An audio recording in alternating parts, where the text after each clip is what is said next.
Like I said, we do have added some TV programs. Right now we have 37 TV programs. All of those are in India. We have 2 radio programs. Both of those have been added in the last year or so, and they are in the Philippines. And so one of them is, you see Larry Murdoch there on the bottom. That's him right there. He actually lives in Lawrenceburg, Tennessee, but he does a lot of preaching on different radio stations around the world, shortwave stations. And so he's doing the speaking there. We are financially sponsoring the program. There's actually a Christian university in the north part of the Philippines actually doing the follow-up work. And so it's kind of a cooperative effort there, so it's always good when you cooperate with other works there. This is the TV program that we've added this last year. Like I said, it added in September of last year in the Marathi language, which is the state where Bombay, or we might call it Mumbai, is located. It's having great results. The last month, he had 955 requests for Bible correspondence courses and 29 baptisms. And every month, it's been pretty much the same thing. As far as we know, this is the first mass evangelism efforts ever been done in that particular state. Maybe that's one reason why he's having so many good responses. But at any rate, you see he's having great responses. Of course, all those requests brings in the need for more literature, because obviously that's how you follow up on them. And so, one thing called for another thing, that we've helped him quite a bit on printing more literature to follow up on the TV program. Of course, he's not doing all of it himself. He has some good people with him. There's one of the other preachers helping him, giving some literature to one of the contacts from the TV program. He calls his program a local program, which means it doesn't cover the entire state. He's located pretty much in the center of the state, about where the end of the area is. But even though it's a local program, since India has so many people, you're still talking about several million people that's reached by the program. And so hopefully it'll expand and he'll be able to cover more of the state as time goes on. But nevertheless, he's having great results as it is. This is a man in the Philippines that's doing the TV radio program there. He preaches every Sunday for about an hour, but it's not really a preaching sermon as such. The man right behind him, you see there, they work together on it, and they have kind of like a dialogue. I've listened to part of the program. You can't understand what they're saying because they're in a different language, so it gets pretty boring right quick listening to it. But you get an idea of what they're saying there, but like I said, it's kind of a dialogue program. And he says it's quickly becoming one of the more popular programs in his particular area, so much so that he's about to run out of Bible correspondence courses even, he said. But we've sent some boxes, and we'll see the boxes here in a few minutes that we sent to him. He hadn't gotten them yet, at least he hadn't just a few days ago. Hopefully he will very soon with a whole lot of literature in it that will help him out in that regards. But he's in a part of the Philippines where the church is not very strong. It's right over there where he is located. And I'm not sure exactly what area it covers. I know it doesn't cover the entire island chain. But nevertheless, as I've said, that's part of the Philippines where the church is not real established. And so hopefully the radio program there will help the church become much more established in that particular area. He loves what he calls Bible study centers. And this is one of them you see here. Where we have the Voice of Truth and other things in it. He loves the Voice of Truth. He said that little book has opened up a lot of doors. And so he distributes a lot of the Voice of Truth at different places. Normally he would be traveling around a great deal himself. But that's been hampered a great deal in the last couple of years. They pretty much can travel maybe within their own island, but not much travel from island to island has been allowed in the Philippines in the last couple of years. And like I say, it's closed to foreign visitors, so hopefully sometime next year we'll be able to do that. There's some seminar that we've been having. Now, normally this is what we would do when we went to India, have preacher seminars like this. Obviously, no one been going to India, so we've done a couple of them by internet or by video. You would take the lessons here, send it to them. Of course, then they would show it. This is actually in November of last year when this particular one was held. We did another one back in March of this year. Our co-worker Shane Fisher is fixing to do one just in the next couple of weeks. I'm not sure exactly what day they're going to have it in, but he's still working on the lessons for that particular seminar. But that's one change that we've been doing since we had not been able to travel as much. We're still working very heavily with one of the schools of preaching. This school is associated with Bear Valley Bible Institute out of Denver, Colorado. Of course, it was closed for a part of last year as well, but even with that, they still baptized 170 people and started 9 brand new congregations. And so the work is continuing to go well there, but they did suffer a great loss at the very beginning of this year. This is the director of the school. He died. He had other problems too. I'm not sure whether it's COVID related, but he did have other health problems as well. But he's one of the older pioneer preachers. He loved to tell stories of, we might say, the good old days, when they had the big evangelistic meetings and baptized so many people and everything. Paula spent a lot of time talking with him when I was there teaching the classes, and she wouldn't have as much to do, so she would spend a lot of time just visiting and talking with him. And I know they're going to really miss him, but the work will continue, no doubt about that. The son is in that dark blue shirt, and of course he's continuing to work, and he got a good staff members of the school. But this picture was made just a couple of months before he passed away, and so he was doing very well and working right up pretty close to the end there. But this is another one of our co-workers there in India, back in 2018 when this picture was made, back when he was healthy. Well, in January 2020, he had a stroke. It was a fairly severe stroke, but he's made good recovery since then. He has lost some movement as far as walking and that sort of thing, but the good part is it did not affect his brain or his speech any. For preachers, that's pretty important. And so he's still able to preach and teach pretty much like he always before. He's traveling again now. And so, but this is a picture of him conducting a leadership seminar about eldership there at his home congregation. And this is something that we see not only in India, but other places too, like Trinidad, Tanzania, as well in Ghana, is you have congregations not only growing numerically, but they're growing spiritually. They want to be organized like they know God wants them to be organized. And so the work is doing very well in many different ways, in many different places all around the world there. There's, man. I don't know what. Maybe just have skipped through several slides. There we go. Okay, there's of course, he does a lot of work with the blind people. There's about 15 million blind people living in India. Now, that's getting close to half of the world population of blind people. There's only like 37 million all around the world. And so 15 of them living in India. So the blind work consists of 1 or 2 blind camps or blind meetings at different places. And especially in the last couple of years, the blind work has really been great because the blind people generally are very poor anyway, as you might expect. But with the COVID and the lockdowns and everything, even what little income they could have come in pretty much stopped too. And so some of them were just literally starving. And so he's done a great deal of work benevolence-wise among the blind people, which you notice here in just a moment. The woman and son you see there, they're able to see, but they were actually taught by the blind people. And it's when I think about that, I think about the story in John chapter 9 where Jesus healed a man that was born blind. And of course, you remember how the Pharisees, more than one occasion, questioned the blind man about who healed him and how he was healed and so forth. And of course, he told them the truth, but they didn't want to listen to him because in their minds, he couldn't tell them anything because he was nothing but a blind man.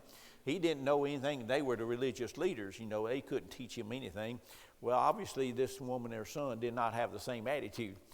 They were willing to learn even from the blind people. And so this shows the great work done among the blind. Not only do you convert them, but then Philemon gives them literature and expects them to go out and work too.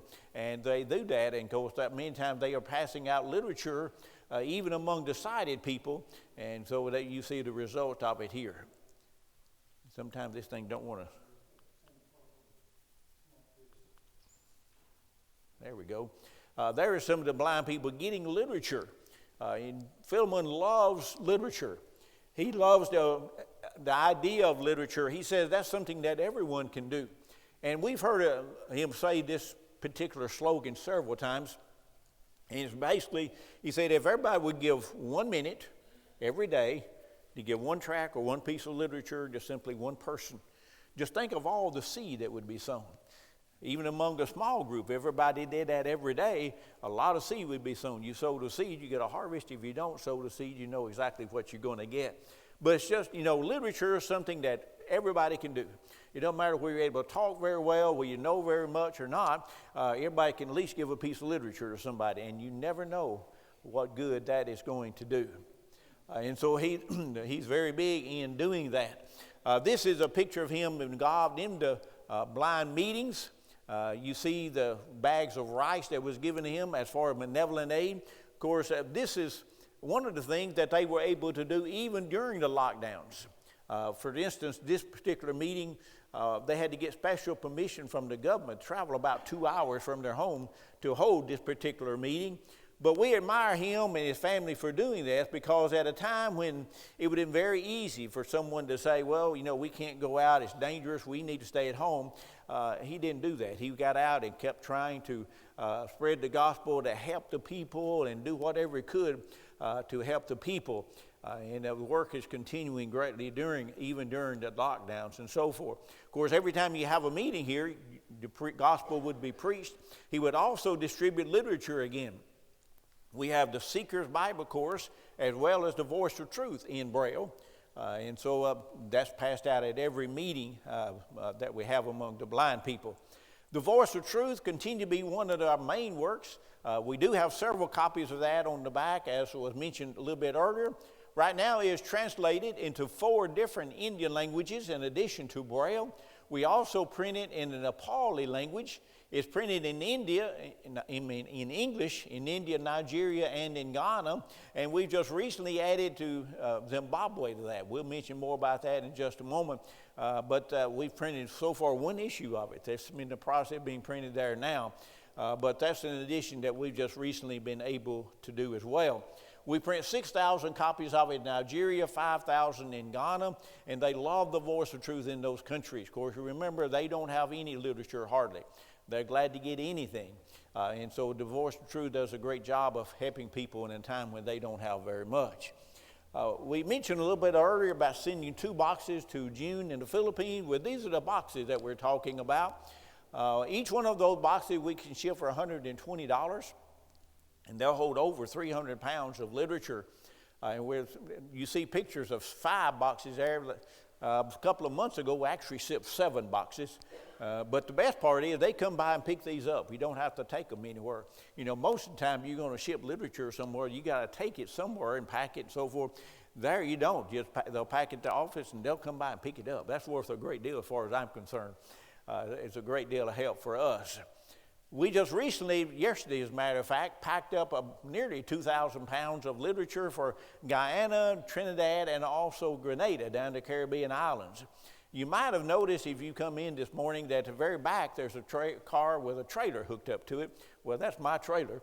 There's a company in Nashville that ships literature to all the Caribbean islands at a pretty reasonable rate. And so we were there yesterday packing up that literature to be sent to those islands. So we came up yesterday morning and had a pretty rough day packing those barrels. You see those barrels there, and obviously you're trying to put square pegs in round holes. And, you learned a long time ago when you're very young that doesn't work. Well, it doesn't work very well. It had not improved any. But you put as many boxes in you can, and then you open up the box and you put individual books in all the little cracks and round places you can try to find it. And you get quite a bit of literature in those barrels, even as it is. But the worst part is the barrels are very tall, as you can see there.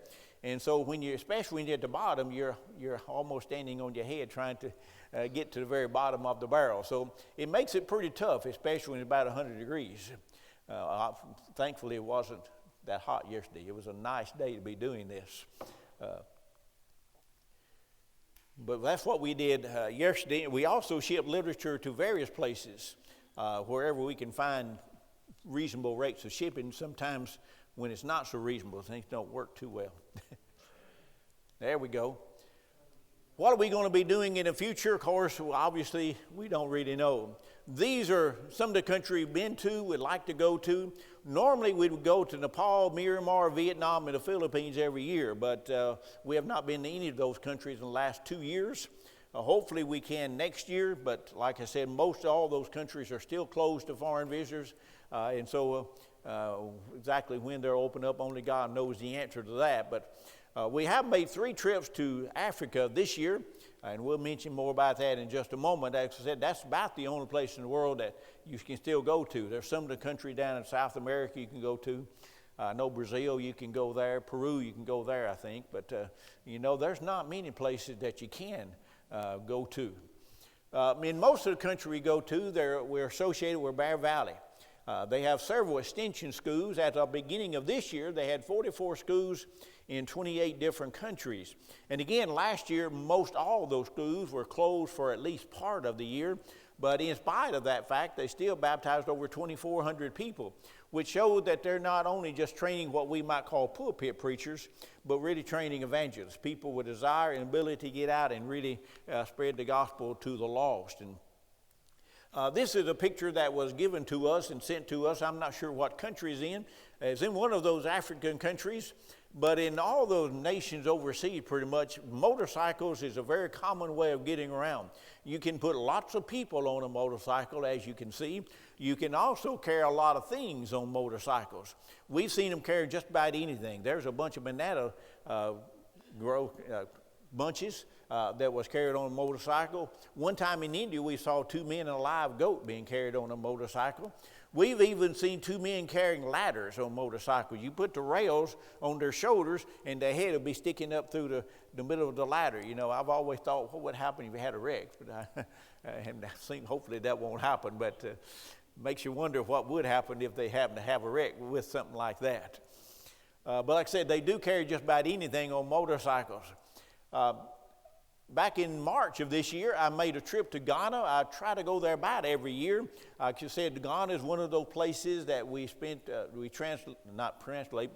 Voice of Truth there, along with quite a bit of other literature.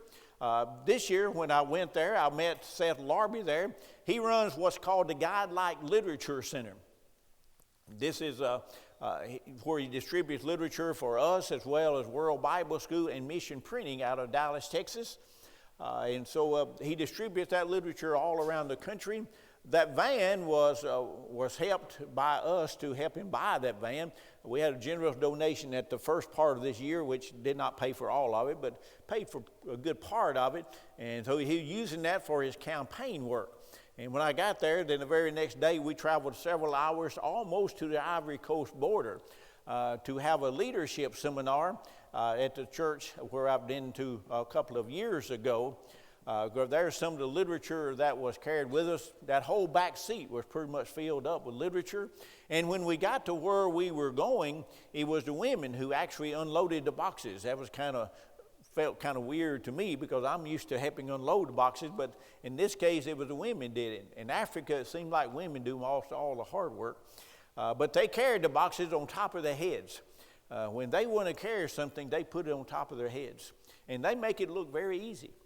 I've never seen them drop anything. I've heard some people say that occasionally they did drop something, but I've never seen it. But they make it look very simple. But it's only the women you'll see doing it. You won't see the men carrying things on top of their heads. I guess they're not coordinated enough to get it done. But at any rate, that's the way the women carried the loads there. But this is the crowd that was gathered there for a Saturday. Like I said, we talked about responsibility of elders and duties of elders and so forth, but had a very good crowd there. About 17 congregations were represented. The next day after preaching here, then we traveled very quickly about 45 minutes to another congregation, and where I preached here as well. This is a brand new building. Now, obviously, you can tell it's not completely finished yet, but they're able to use it. But this is the old building here. You can see quite a bit of difference between the old and the new building. So this church is doing very well. And as far as I know, there's no American money involved in the constructing of this new building. They're doing it all on their own, which is always good to see them doing things on their own there. But that church is doing very well, and next year when we go, I may have a little seminar here. We're not sure about that yet. But on the next weekend, this was back in Accra, very close to where the school's located. We had the same leadership seminar there as well. You see them socially distancing and some people wearing masks and so forth.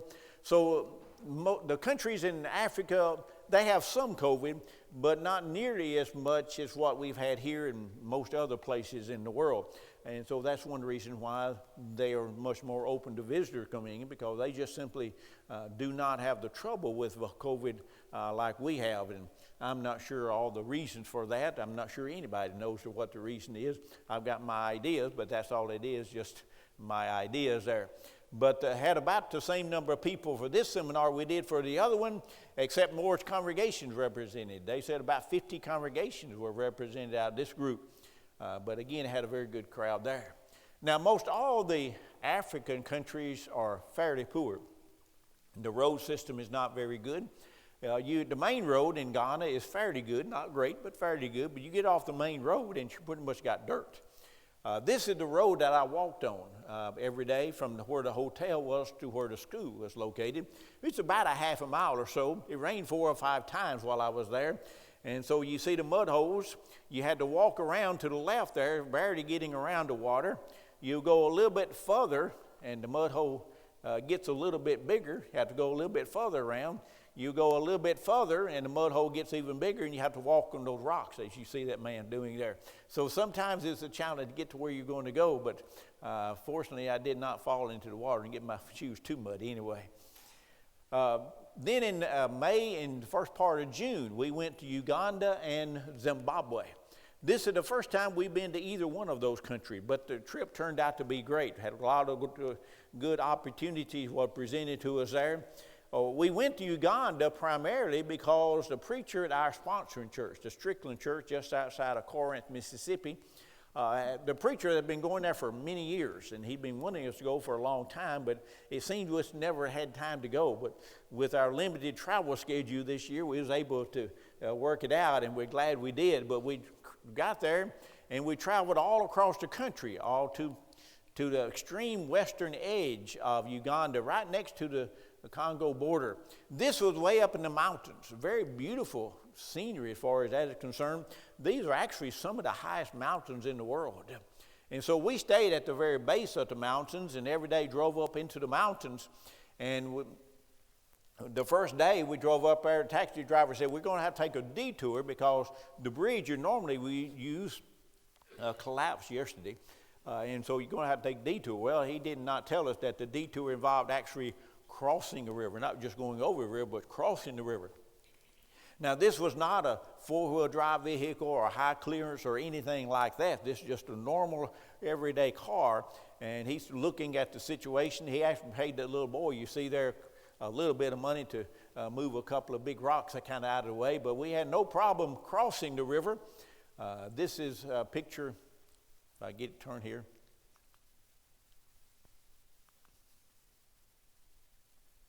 There we go.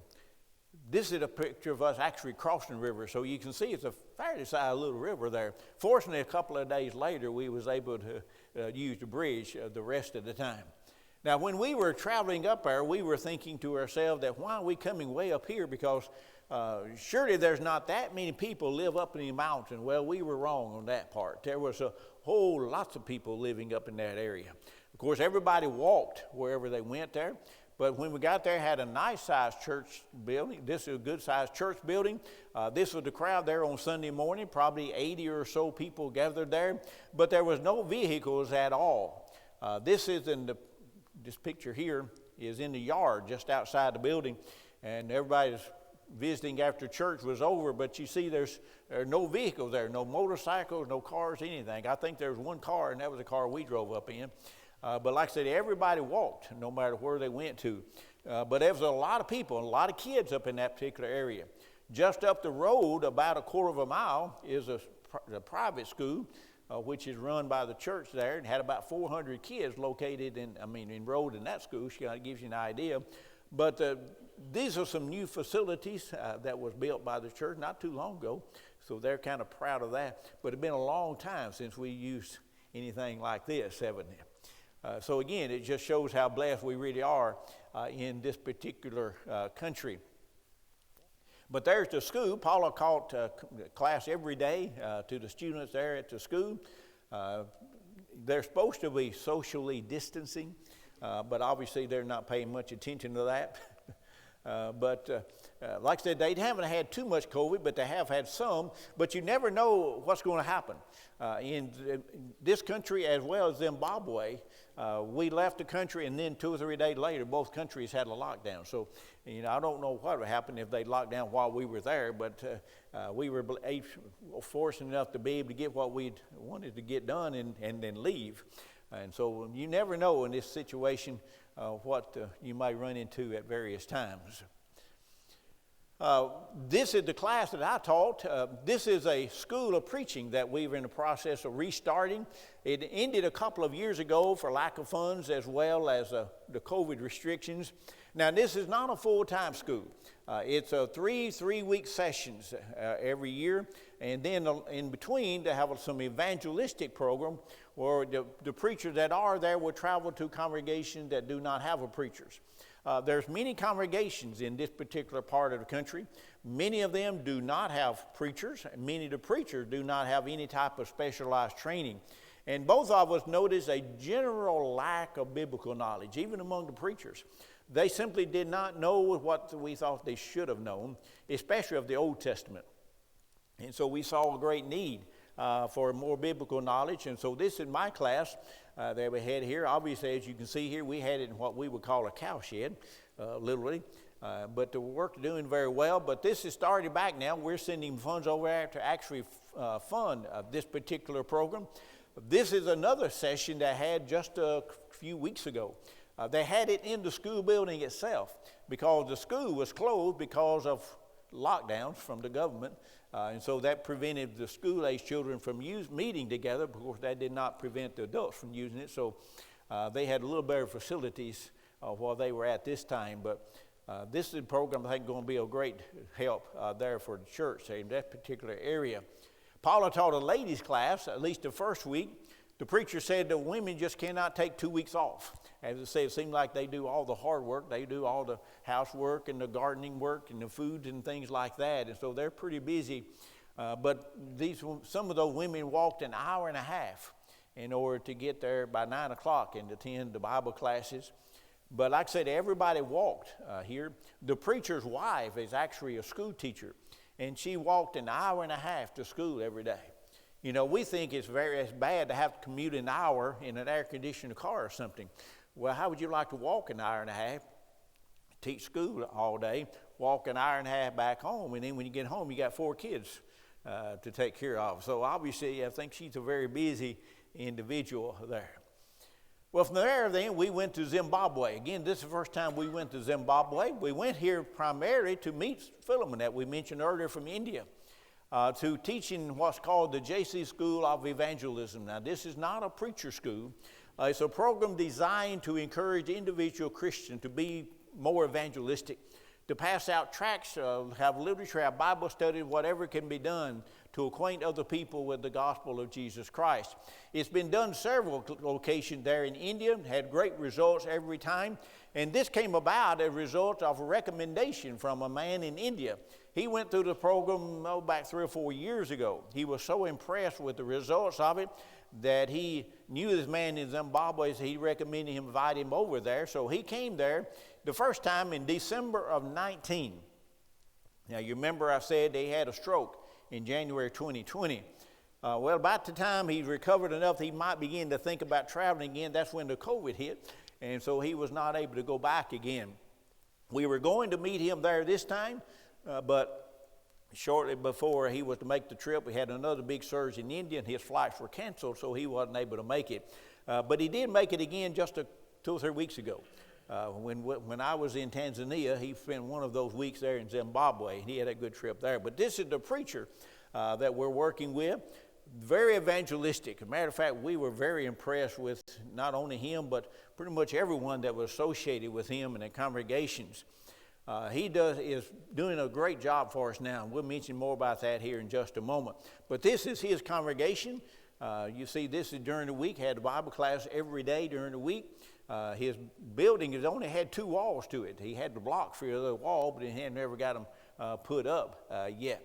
But again, just to illustrate how blessed we really are in this particular country. You see all those people gathered there with those buckets.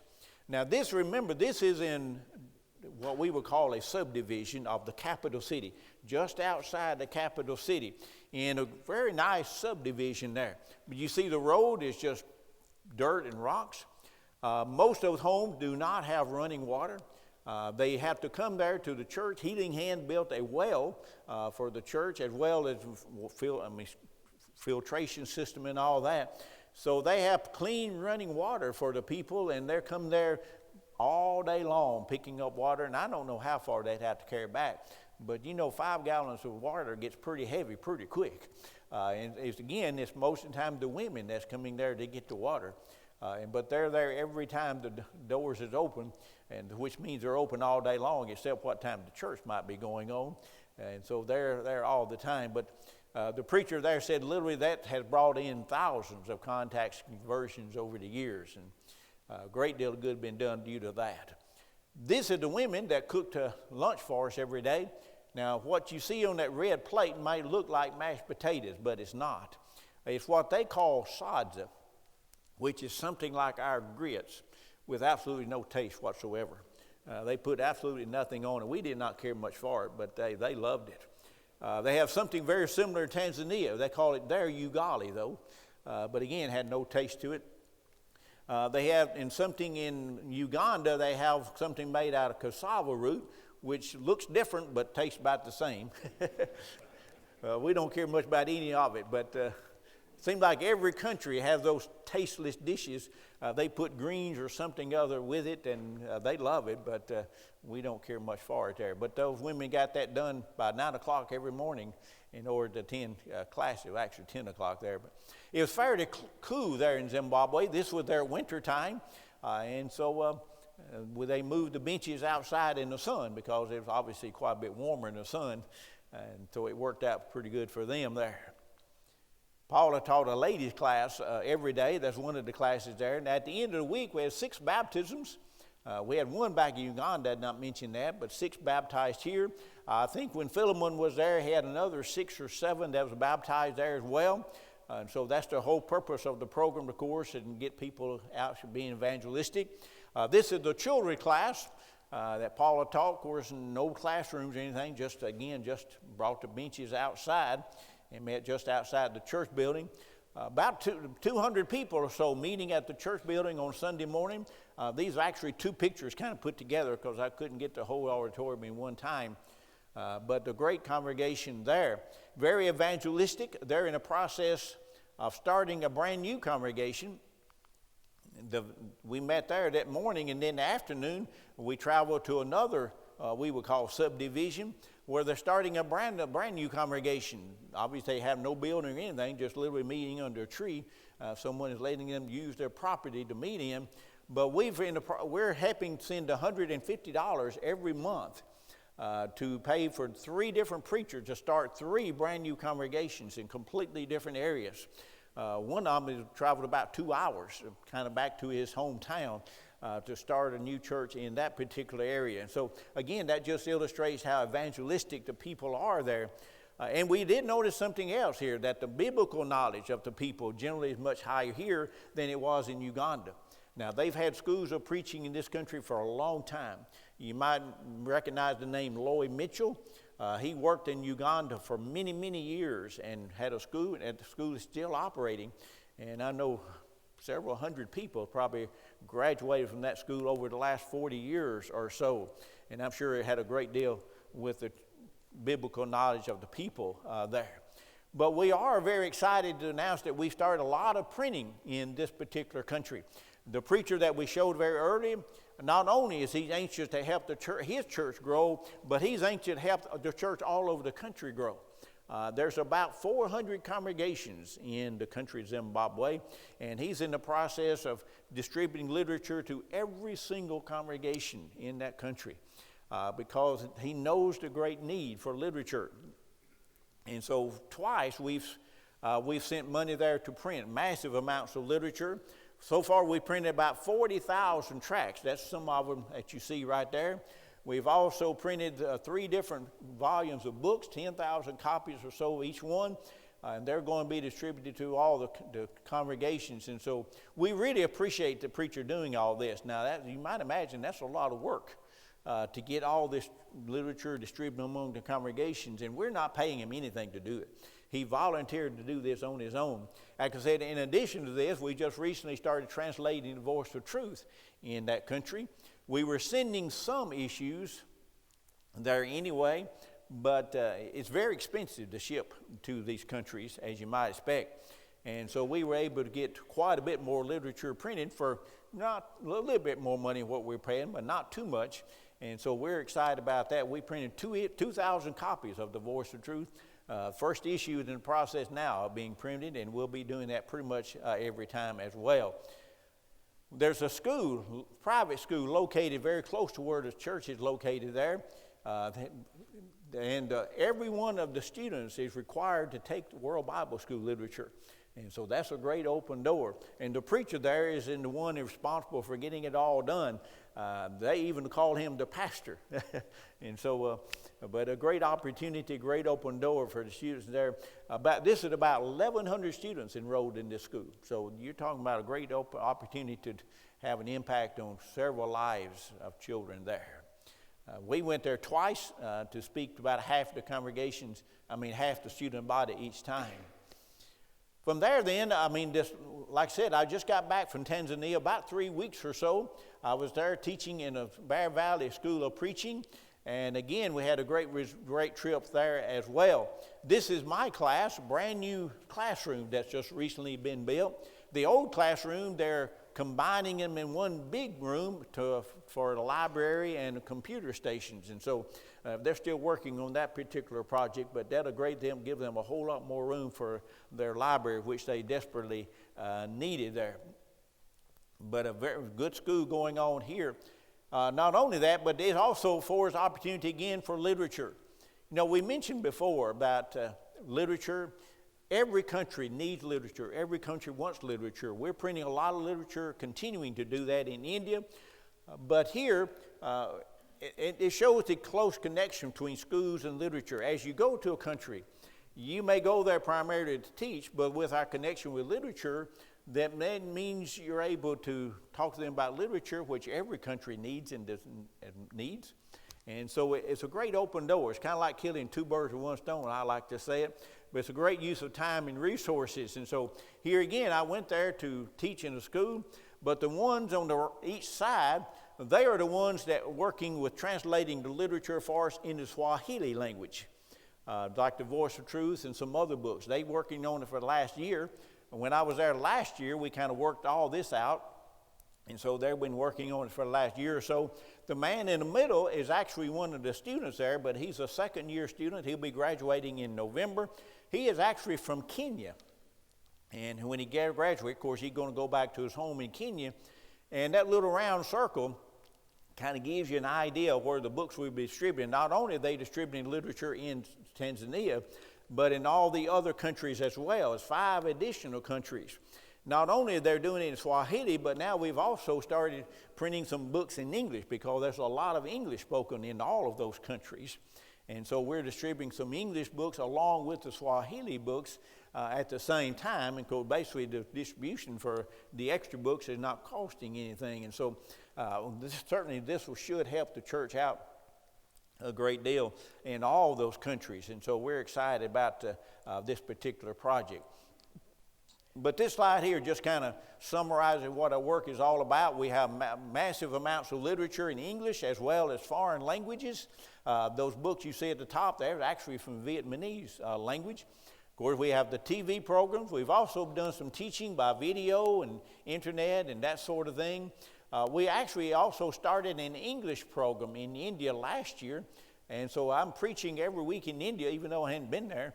I taped a lesson here. I send it to them. They put the introduction and conclusion on it, make it suitable for broadcasting there in India. So I'm preaching pretty much every week there in India, TV program. And so that just shows the different aspects of our work, and we appreciate your help for the work, because without your help, obviously, we would not be able to do it. And so, again, would God seem to open up a lot of doors for us in the last couple of years, and we've been able to step through it, and the work has increased in that respect then. We have just a minute or two, I think. Does anyone have any questions about anything? I noticed on your listing that you had listed several congregations. Well, not too much, because I'm not aware exactly what the situation is, but there's many times denominational churches, or maybe churches who would be I guess, for lack of a better term, would be go into the anti-group. A lot of anti-teaching going on there in India, and sometimes they might go off and then we would come back. So probably that would be what's involved in the restored like that. Okay, well, we do have several copies of our newsletter. These are the brand new newsletter. We just got them from the printer just last week, as a matter of fact. So if you would like to get a copy of our newsletter by mail or email, either one, we'll be more than happy to send it to you. So put your name and address on a sign-up sheet, and we'll be happy to send it to you. So thank you for your help.